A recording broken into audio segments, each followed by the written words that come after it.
তো নমস্কার, আমি শুরু করছি। আমার স্ত্রীকে অনুরোধ করছি যে উনি বেদ পাঠ শুরু করুন। বেদের অন্দরমহলে প্রবেশ করার আগে আমাদের কিছু কথা জেনে রাখা দরকার।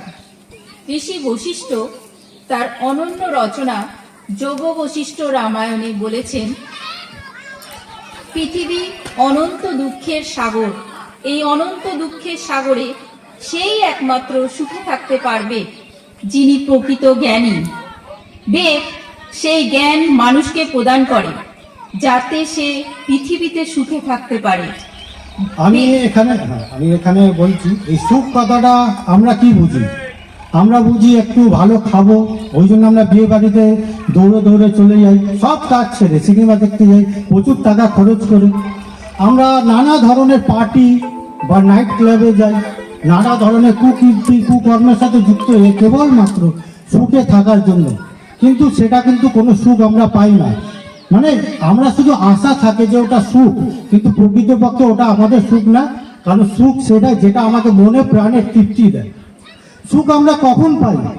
যখন আমরা বৈশ্বিক নিয়ম বা প্রকৃতির নিয়ম অনুসারে চলি। আর সৃষ্টির নিয়ম আমাদের জানতে হবে, যেটা আমি আগামীতে আমরা আলোচনায় যাব যে সৃষ্টির নিয়ম কি, যে নিয়ম মেনে চললে আমরা একটা টাকা খরচা করব না, অনেক টাকা অর্জন করবো, আর সুখ শান্তি তৃপ্তি ইত্যাদি আমরা অনায়াস প্রত্যেকটা বিষয় প্রত্যেকটা বস্তু থেকে কিন্তু আমরা অনায়াস লাভ করতে পারবো। বেদ মানব জীবন পথের ম্যানুয়াল বই। এই ম্যানুয়াল বই মানে ম্যানুয়াল বই হচ্ছে আমরা জীবনে কিভাবে কাটাবো, আমাদের ঘর বাড়ি কিভাবে হবে, আমাদের শিক্ষার দীক্ষা কি হওয়া উচিত, আমাদের চিকিৎসা বিজ্ঞান কি হওয়া উচিত, আমাদের একটা গ্রামের যে নির্মাণ করবে সেটা কিভাবে হওয়া উচিত, এগুলো কিন্তু ম্যানুয়াল। আমাদের খাদ্যাভ্যাস কি হওয়া উচিত, আমাদের জীবনযাপন জীবনশৈলী আচার আচরণ ব্যবহার কি হওয়া উচিত, এগুলো কিন্তু আমরা মনে করি যে আমরা পাইনি। আমরা মনে করি না, আমরা একটা টিভি কিনি, ফ্রিজ কিনি বা গাড়ি কিনি, আমরা কিন্তু ম্যানুয়াল বই পাই। যে ম্যানুয়াল বই দেখে কিন্তু আমরা গাড়ি চালানো শিখি।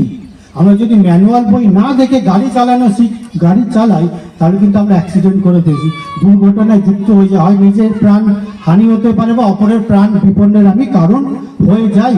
ঠিক সেইভাবে আমাদের জীবনে যখন আমি জানি না যে আমার ম্যানুয়াল বই কোথায়, গাইড বুক কোনটা, আমি পড়িনি, তাহলে আমি কিভাবে ভালো করে জীবন কাটাবো?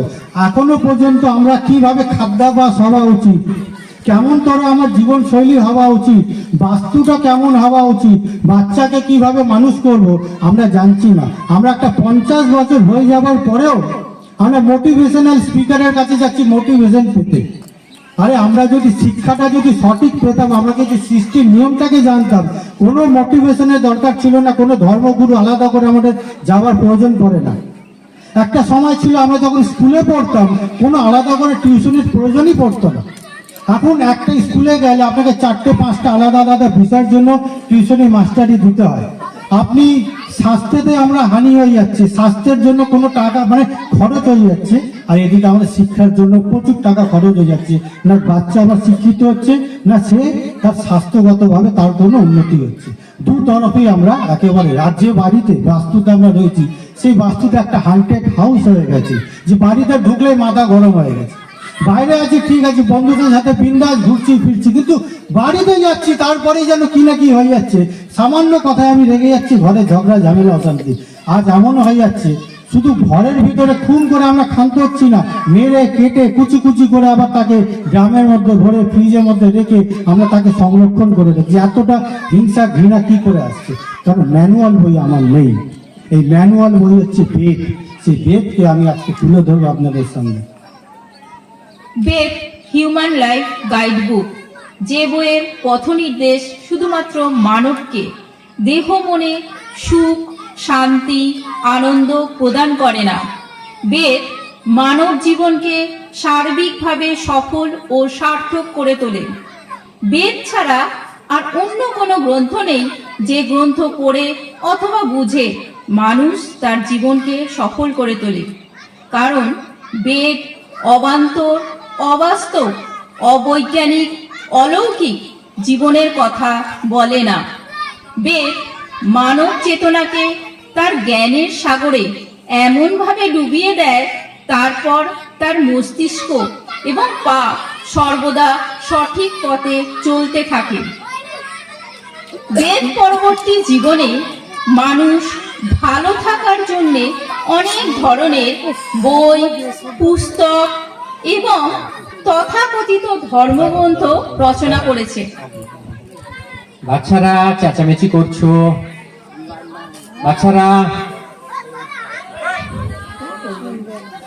একটু এদিকে শোনো না, ভালো লাগবে। একটু চুপ করে থাকো, প্রতিদিন তো খেলো, একটা দিন অন্তত চুপ করে বসে শোনো। এখানে যাত্রা হচ্ছে না বলে তোমরা ওরকম চেঁচামেচি করছো কেন? কার্তিক বাবু কি বলছেন শোনো। এদিকে এদিকে মুখ করো সবাই, এদিকে মুখ করো বাবু। এই হলুদ গেঞ্জি, এদিকে মুখ করো। তোমরা ওকে হেল্প করো, সাহায্য করো। দেখো ও এমন ভাবে বলছে যেন ও কিছু আলোচনা করছে, বেদ আলোচনা করছে, দেখেছো? ঠিক আছে, ঠিক আছে। হ্যাঁ,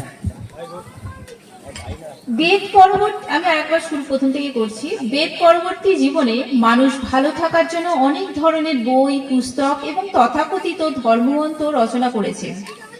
সেগুলো মানুষ নিয়ম করে নিয়মিত অধ্যয়ন করে বইকি, কিন্তু তাতে মানুষ ভালো থাকার পরিবর্তে মানুষ শারীরিক, মানসিক, সামাজিক, আর্থিক এবং আধ্যাত্মিক দিক থেকে অসুস্থ ও বিপর্যস্ত হয়ে পড়েছে। কোনো যুক্তিযুক্ত কারণ ছাড়াই মানুষ মনে অপরের প্রতি হিংসা, ঘৃণা, বিদ্বেষ এবং শত্রুতা তৈরি হচ্ছে। এর পাশাপাশি মানুষের মনে অকারণ অপ্রয়োজনীয় ভয়, লোভ, স্বার্থপরতা, মোহ, আসক্তি ভাব তৈরি হচ্ছে।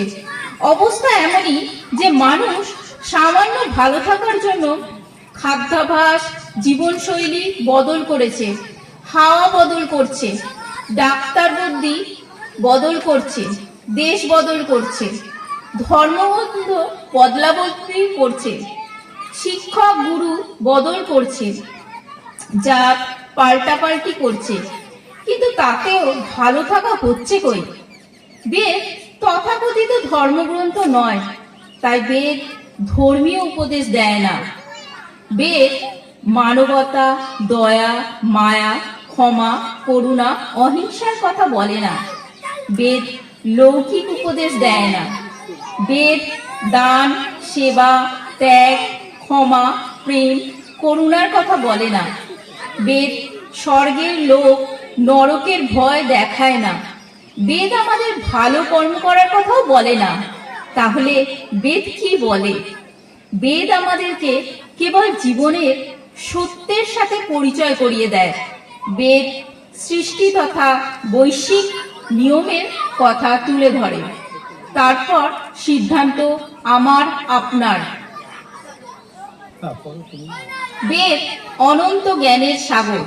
সেই সাগরে ডুব দিলে মানুষের মানসিক বিকৃতি, মনের মলিনতা, অজ্ঞানতা দূর হয়ে দ্বিধা দ্বন্দ্বের ভেদ বিভেদ মিটে গিয়ে দৃষ্টি হয় স্বচ্ছ, জীবন হয় আলোকিত। আসুন আমরা বেদ অর্থাৎ অনন্ত জ্ঞানের সাগরে ডুব দিই। সেই সাগরে ডুব দিলে আমাদের মানসিক বিকৃতি, মনের মলিনতা দূর হয়ে গিয়ে জীবন হয়ে উঠবে সহজ, সরল, সাবলীল।